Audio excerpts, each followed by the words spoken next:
très heureux d'être ici présent pour ouvrir les 10e universités d'été de la e-santé. Donc, comme le disait Yann, ça fait plusieurs années que je viens ici. Jusqu'à récemment, je pilotais les projets nationaux de e-santé au sein de l'agence ASIP Santé, donc l'agence en charge de la e-santé pour le compte du ministère de la Santé. J'ai rejoint Orange Healthcare depuis quelques mois. Effectivement, et je souhaitais pouvoir venir cette année à nouveau à Castres compte tenu de la qualité du programme et de la qualité des interventions qui sont données. Donc aujourd'hui, je vais vous parler du Big Data, comment le Big Data révolutionne l'ensemble des secteurs et en particulier le secteur de la e-santé.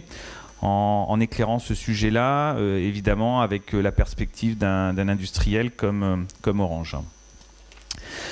Pourquoi le Big Data est un sujet éminemment important en santé? Donc là, je vais enfoncer quelques portes ouvertes, mais je pense qu'ils sont importantes à rappeler. Il y a 3 facteurs fondamentaux qui transforment aujourd'hui le secteur de la santé. Le premier, c'est l'explosion des données dans le domaine diagnostique, hein, donc avec l'imagerie, avec l'ensemble des moyens d'investigation, avec la génomique, hein, qui devient de plus en plus accessible. Donc la quantité de données diagnostiques augmente de façon considérable. Le deuxième facteur, c'est l'accroissement des connaissances scientifiques, hein, donc avec un nombre de publications scientifiques en explosion considérable, et là aussi qui rend difficile pour tout professionnel de santé, même expert de son domaine, de suivre le rythme des publications scientifiques. Et le troisième facteur essentiel, c'est le patient empowerment, à savoir le souhait des patients, le souhait légitime des patients et des citoyens de manière plus générale de pouvoir accéder à leurs données et de pouvoir être maître de leurs données. Pour donner quelques éléments de quantification, la taille moyenne d'un dossier patient va passer de 1 mégaoctet pour un patient jeune à plusieurs centaines de gigaoctets pour un dossier médical contenant des données génomiques. Donc, on le voit bien, Marisol Touraine hier a annoncé le plan e-santé, a confirmer l'importance qu'elle accorde au DMP. Le DMP, à terme, a vocation à pouvoir couvrir l'ensemble de la population avec un nombre considérable de données. Et ces données ont évidemment une valeur importante en termes de big data santé. L'accroissement des moyens de diagnostic va de pair avec aussi l'accroissement des objets connectés qui viennent de plus en plus ubiquitaires, qui génèrent énormément de données. Donc il y a un vrai enjeu à savoir ce qu'on peut faire de ces données, quelle valeur elles ont. Donc je vais vous donner quelques exemples pour illustrer. Et on a aujourd'hui un enjeu à valoriser l'ensemble de la production de ces données de diagnostic, de ces données personnelles et des données en provenance du patient. Alors, ce qui est intéressant, vu de la perspective d'un industriel comme Orange, c'est que Orange est présent sur un ensemble de secteurs qui va de l'industrie au smart city, en passant par le transport, les banques à l'assurance et évidemment à travers Orange Healthcare, le secteur de la santé. Et donc, cela permet d'éclairer comment aujourd'hui le big data, le smart data, l'utilisation de ces grandes quantités de données dans ces différents domaines permet de transformer ces industries avec des cas d'usage extrêmement concrets. Parce que parfois, il peut être un petit peu difficile d'y voir clair, hein. Donc je ne vais pas vous faire la revue détaillée de ce diagramme, mais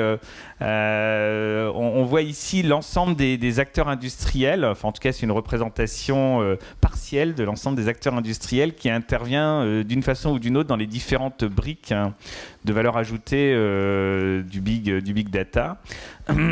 Et ça va évidemment de ceux qui fournissent les données à ceux qui fournissent les structures analytiques, les applications et les solutions open source qui permettent de traiter ces grosses bases de données, puisque vous savez que les technologies de bases de données qu'on emploie dans ce domaine-là ne sont plus les bases de données relationnelles classiques, mais on emploie des nouvelles technologies en matière de bases de données pour être capable de traiter de façon adaptée ces énormes volumétries. Évidemment, il y a une partie de hype dans ces sujets-là qui est classique dans toute nouvelle technologie, en particulier dans le domaine de la santé. Il y a toujours un côté très messianique dès qu'on introduit une nouvelle technologie. Mais ce qui est intéressant et qu'on voit dans cette courbe, c'est qu'on est en train progressivement, on va dire, on a passé la phase la plus excitée et la plus enthousiaste au sujet du big data pour arriver justement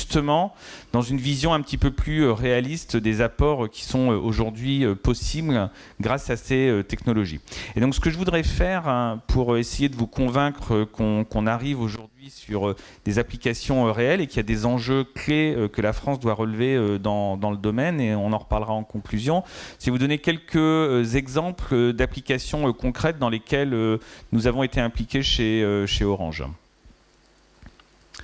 Donc Orange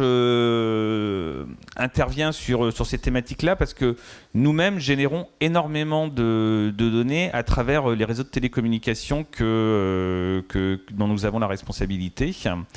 Et en termes de données, c'est plus de 50 millions de données qui sont transformées par minute, qui proviennent en fait des réseaux mobiles. Donc il y a une vraie connaissance de cette capacité à traiter des gros volumes de données. Donc là, je ne parle pas spécifiquement du secteur de la santé, vous l'avez bien compris, je parle de manière plus générale.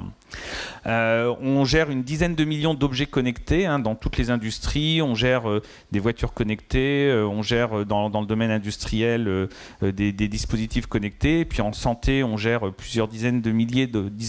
d'objets connectés en santé. Et en termes de technologie, on a aujourd'hui une practice en matière de big data avec plus de 700 experts des différentes technologies impliqués dans le domaine du big data qui interviennent chez Orange. Et donc, pour vous donner quelques exemples de ce que nous faisons, donc en dehors du domaine de la santé, on reviendra après sur le domaine. Donc, avec par exemple le département du Bouches-du-Rhône, on utilise toutes les données en provenance des réseaux mobiles pour être capable de convertir en temps réel toutes ces données en flux de déplacement des populations touristiques au sein du département des Bouches-du-Rhône. Donc les données sont collectées automatiquement sur le réseau mobile, elles sont évidemment traitées de façon anonymisée, elles sont rendues agrégées d'un point de vue statistique pour avoir une vision utilisable pour les personnes en charge de suivre les flux touristiques au sein du département des Bouches-du-Rhône. Et ce qui est très intéressant, c'est que comme ces données sont qualifiées, il est possible d'identifier la provenance géographique des visiteurs. Donc avec ces outils-là, ça permet d'avoir une vision beaucoup plus claire de comment se déplacent les populations qui visitent le département, et puis aussi de voir l'effet de certains événements qui sont organisés et de voir quelle est l'appétence des touristes pour les animations organisées au sein du département des Bouches-du-Rhône. Un deuxième exemple, un petit peu de la même veine, c'est au sein de la RATP, où les données sont utilisées pour analyser les flux de voyageurs en temps réel, donc aussi bien au niveau global qu'au niveau local, avec la capacité à identifier les fréquentations autour des différents points de rencontre que sont les stations sur le réseau RATP, et d'adapter les infrastructures en fonction de ces évolutions et en fonction de leur évolution aussi au niveau quotidien, au niveau hebdomadaire et au niveau mensuel. Troisième exemple intéressant, donc cette fois-ci à l'étranger, on est présent à Doha pour construire un nouveau quartier, donc, qui est un quartier entièrement connecté, avec des capteurs qui permettent d'avoir des informations sur l'ensemble des éléments, aussi bien de consommation énergétique que d'utilisation des bâtiments, que d'utilisation des axes d'accès, et qui permettent de piloter le fonctionnement du quartier de façon extrêmement optimisée en temps réel. Donc de collecter l'ensemble de ces données, de les transformer, d'avoir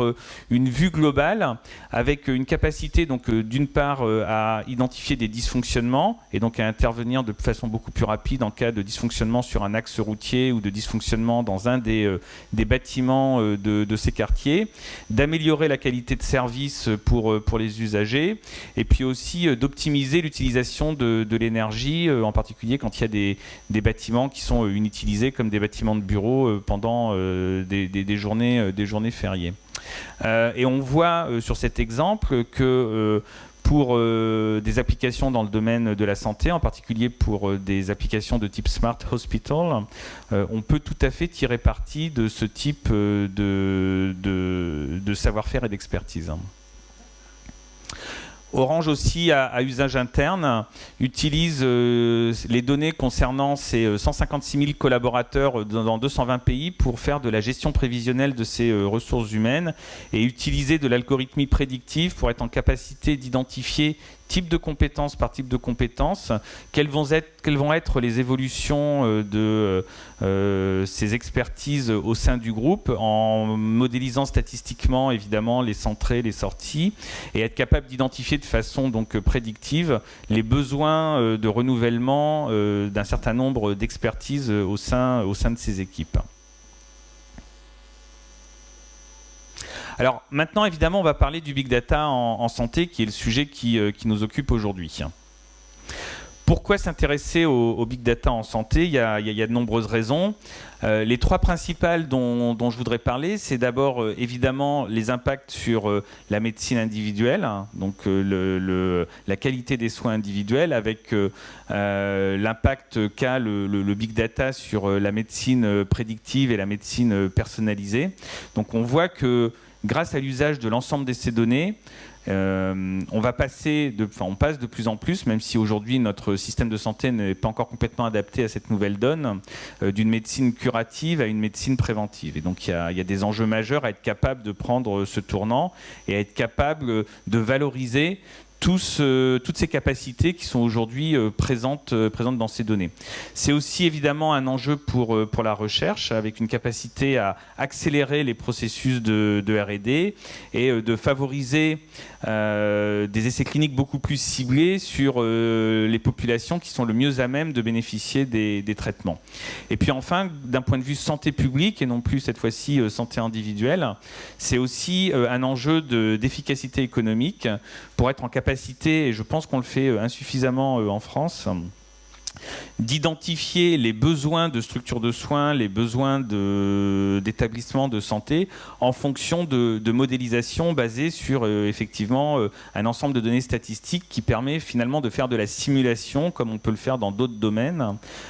qui vont permettre d'identifier l'impact que va avoir par exemple la mise à disposition d'un nouveau service, d'un nouvel hôpital ou de nouvelles ressources médicales sur un territoire en fonction de la réelle consommation et des réelles statistiques d'usage des citoyens, des patients sur ce territoire. Donc il y a des vrais enjeux à être capable d'exploiter ces données pour faire à la fois de l'evidence-based médecine, mais aussi de l'evidence-based organisation des soins. Ce dont il faut avoir conscience, et c'est un des messages clés que je voudrais passer, c'est que ça bouge de façon extrêmement active dans ce secteur et que Marisol Touraine a annoncé hier son plan et a parlé de la thématique Big Data, mais on avance à mon avis, un peu trop lentement en France sur ces sujets-là. Donc je pense que vous avez tous entendu parler de DeepMind, donc, qui est une des sociétés qui a été acquise récemment par Google en Angleterre, et donc qui travaille avec le NHS. Et aujourd'hui, Google DeepMind donc, analyse les données médicales de patients donc, soignés dans les hôpitaux londoniens et a accès, ça a un petit peu défrayé la chronique pour ceux qui ont suivi ça récemment, à 1,6 million de dossiers patients suivis dans des hôpitaux londoniens. Avec un accès qui s'est fait de façon tout à fait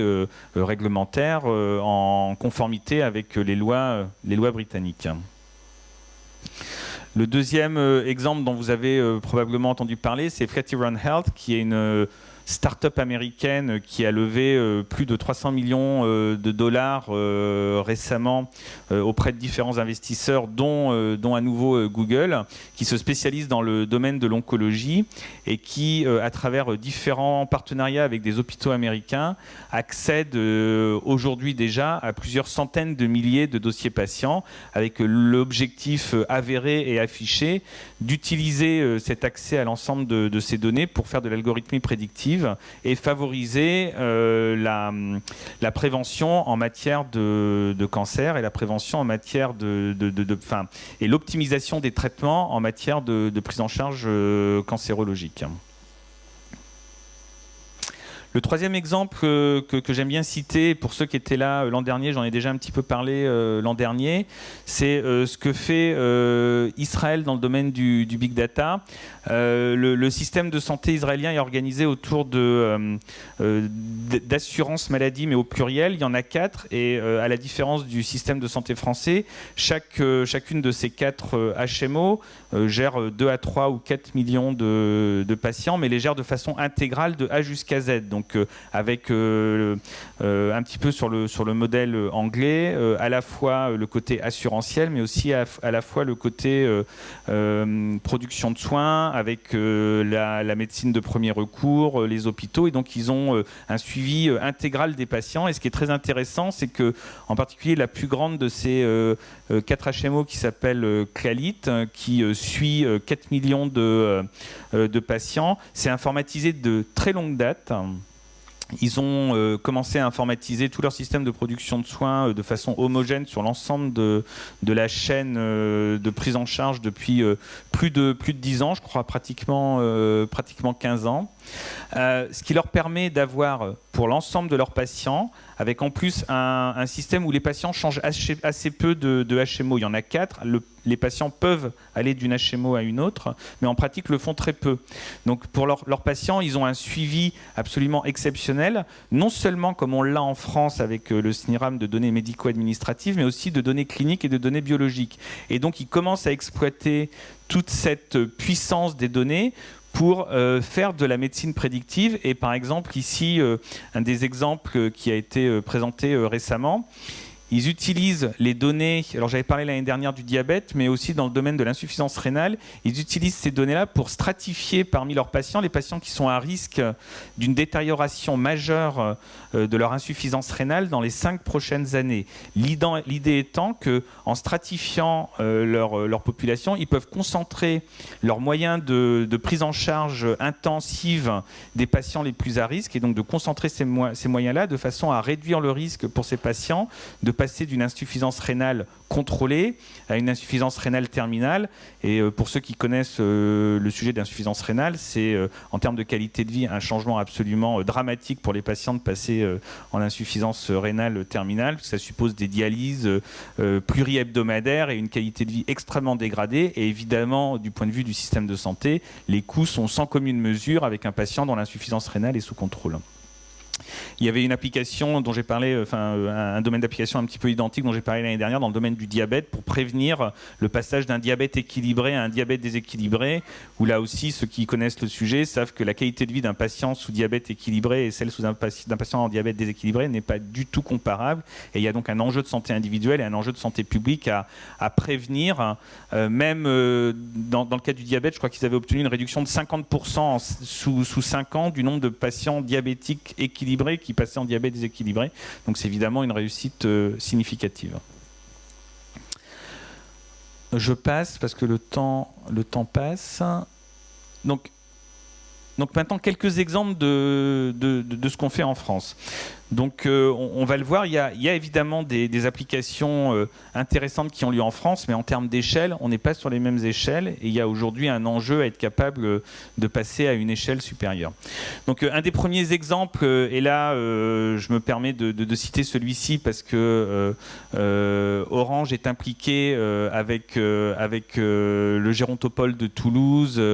l'IRIT et la région Midi-Pyrénées. Il s'agit du projet 3Pégase, qui est donc une plateforme prédictive pour les personnes âgées qui sont à domicile, dans laquelle donc, nous sommes impliqués avec 2 entreprises qui sont Télégraphique, qui est basée à Toulouse, et Télémédecine Technologie. Et le but de ce projet, donc, qui est à la frontière des secteurs du maintien à domicile, de la prévention et de l'e-santé, est de développer donc, un système de prévention de la perte d'autonomie et de suivi des personnes âgées fragiles à leur domicile. Et donc l'idée de ce projet est, grâce à la capacité de collecter des données au domicile du patient, d'utiliser l'ensemble de ces données avec des algorithmes d'apprentissage qui vont être capables d'apprendre les patterns statistiquement valides pour ces personnes qui sont fragiles à domicile dans leur vie quotidienne, pour après une phase d'apprentissage pendant laquelle l'algorithme aura identifié statistiquement quel est le comportement habituel de la personne à son domicile. Donc ça peut être par exemple des capteurs de mouvement, des capteurs d'ouverture de porte qui permettent de savoir à quelle heure habituellement la personne se lève, combien de temps elle va passer dans sa chambre, combien de temps elle va passer dans sa salle de bain, combien de temps elle va passer dans sa cuisine. D'être capable d'identifier des anomalies comportementales, soit à court terme, soit à moyen terme. Et l'objectif est évidemment d'avoir un suivi de ces patients à 3 niveaux, au niveau de l'autonomie cognitive, au niveau de l'autonomie fonctionnelle, et puis aussi un 3e suivi au niveau de la nutrition. Donc l'idée est vraiment d'être en capacité de collecter ces données, d'utiliser des algorithmes apprenants, de faire de l'algorithmie prédictive pour être capable de dépister soit sur des tendances longues, soit sur des tendances courtes, des anomalies qui vont permettre évidemment aux aidants, aux accompagnants et aux systèmes de soins d'intervenir de façon préventive pour éviter une dégradation qui amènerait de façon parfois trop rapide la personne à être hospitalisée ou à passer dans un établissement médicalisé au lieu de pouvoir rester à la maison. Un autre exemple que je voudrais vous citer de projet de recherche dans lequel Orange est impliqué, qui est un projet de pathologie, d'anatomopathologie collaborative qui s'appelle FlexMIM et dans lequel on travaille avec 27 laboratoires de pathologie, d'anatomopathologie de la PHP et puis une start-up qui s'appelle Tribun. Donc c'est une plateforme collaborative de partage d'images et d'annotation sémantique, donc basée sur une ontologie, avec la capacité d'agréger un grand nombre de ces images d'anatomopathologie pour justement, à l'aide de technologies de type algorithme big data, mettre au point des outils d'aide au diagnostic avec des exemples dans le domaine de la détection des mitoses, de la détection de flou et de la correction automatisée des images d'anatomopathologie. Donc ça, c'est un autre exemple dans le domaine de l'imagerie dans lequel nous sommes impliqués. Le 3e exemple que je voudrais vous citer, dans lequel Orange n'est pas impliqué, mais que je cite parce que je considère que c'est un des projets les plus intéressants aujourd'hui en France. Donc je sais que ce projet a aussi été présenté aux universités de la e-santé, donc certains d'entre vous en ont sûrement déjà entendu parler. C'est le projet des centres de lutte contre le cancer, qui s'appelle Consort, qui ont mis au point un dispositif qui permet d'annoter sémantiquement l'ensemble des dossiers médicaux des patients qui sont suivis dans les centres de lutte contre le cancer. À ce jour, pour une utilisation très orientée recherche clinique, l'idée étant que ce système-là permet, par exemple, de répondre à la question d'un chercheur qui veut pouvoir inclure dans un essai clinique sur le cancer du sein un certain nombre de patientes présentant des caractéristiques démographiques, des caractéristiques de prise en charge, des caractéristiques de positionnement dans le parcours de soins. Et donc, grâce à l'indexation sémantique qui est faite et à l'algorithmique qui est mise en place, le système est capable de rechercher dans plusieurs centaines de milliers de dossiers à travers les 20 centres de lutte contre le cancer, les dossiers patients qui correspondent aux caractéristiques de l'essai clinique pour lequel on essaye de recruter, donc qui permettent de répondre à la question du chercheur, qui sera de savoir s'il va avoir suffisamment de patients qui qualifient pour son essai clinique, ou bien s'il est obligé de modifier ses critères de recrutement, plutôt que de découvrir a posteriori que les critères de recrutement étaient inadaptés et que donc il est incapable d'obtenir le nombre de patients dont il a besoin pour son essai clinique. Alors, quels sont les enjeux pour la France ? Aujourd'hui, clairement, on est en retard par rapport aux pays anglo-saxons en termes d'application Big Data. L'exemple que je viens de vous donner, Consort, qui est un des exemples les plus avancés en nombre de dossiers patients, reste sur le domaine des essais cliniques et ne va pas sur des problématiques d'algorithmie prédictive telles que je vous en ai parlé. Aujourd'hui, on a des vrais enjeux en termes d'accès aux données et des enjeux aussi en termes de délai liés à l'adoption d'une nouvelle méthode pour 2 raisons. La première, c'est que les données aujourd'hui dont on dispose sont en particulier les données médico-administratives du SNIRAM qui sont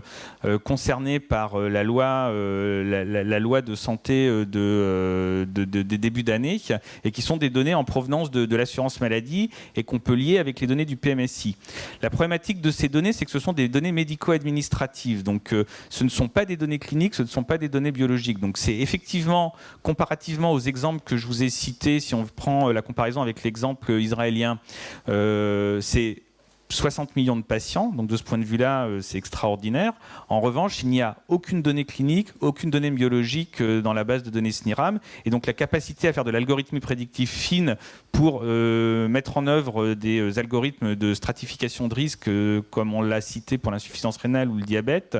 n'est réalistement pas possible avec ce type de données. Le deuxième aspect qui nous concerne, c'est évidemment la loi du 26 janvier qui, d'une certaine façon, prétend améliorer l'accès aux données, puisque jusqu'à présent, l'accès pour les chercheurs à ces données du SNIRAM ou l'accès pour même les startups à ces données du SNIRAM et du PMSI nécessitait une procédure extrêmement complexe avec des délais qui pouvaient aller de 12 à 18 mois. Donc la loi du 26 janvier était censée améliorer l'accès à ces données et à ce stade, très honnêtement, même si les décrets d'application ne sont pas encore parus, on reste assez sceptique. 6 étapes restent nécessaires pour accéder aux données, impliquant donc une nouvelle autorité qui s'appelle l'INDS, un comité d'experts, la CNIL bien évidemment, et surtout le vrai problème, et je pense que c'est un des enjeux majeurs qu'on a en France, c'est qu'on maintient le principe d'un contrôle a priori, où les utilisateurs, ceux qui souhaitent accéder à ces données, doivent passer par une longue procédure pour prouver que les données vont être correctement protégées, ce qui est évidemment un enjeu colossal, et que tous les moyens ont été mis en œuvre pour prévenir tout risque possible de fuite de ces données. Et évidemment, c'est des démonstrations qui sont d'une complexité absolument infernale, surtout si on fait le contrôle a priori, et en plus qui vont un petit peu à l'encontre de tendances fortes de la réglementation européenne sur la protection des données personnelles, où il y a une nouvelle réglementation donc, qui a été publiée très récemment et qui sera de pleine application en 2018, où on renforce le contrôle a posteriori et où on allège les procédures a priori, en partant du principe que la grande majorité des utilisateurs de ces données, ou la grande majorité des entreprises du secteur de la santé qui collectent des données de santé, le font avec une finalité légitime, que évidemment ces données doivent être protégées, mais que la façon de les protéger, c'est de renforcer les contrôles a posteriori plutôt que d'empêcher les startups et les chercheurs de travailler, et évidemment de renforcer les pénalités en cas de mésusage des données ou en cas de non-respect des obligations réglementaires. L'autre point de blocage en France, sur lequel je ne vais pas m'étendre parce que c'est un petit peu long, c'est le mode de fonctionnement du système de santé, où donc je vous rappelle que sur l'ensemble des dépenses de santé de 190 milliards d'euros, elles sont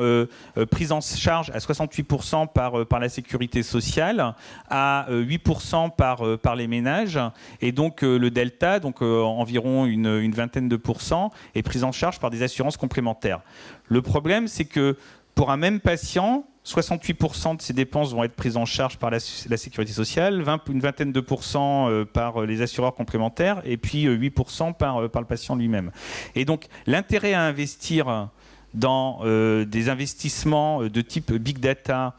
dans de l'algorithmie prédictive à des visées de prise en charge préventive, donc de réduction des risques, ceux qui en bénéficient, c'est fondamentalement l'assureur obligatoire, la sécurité sociale. Donc ceux qui ont vraiment intérêt à investir dans ces nouvelles méthodologies qui permettent de prévenir les risques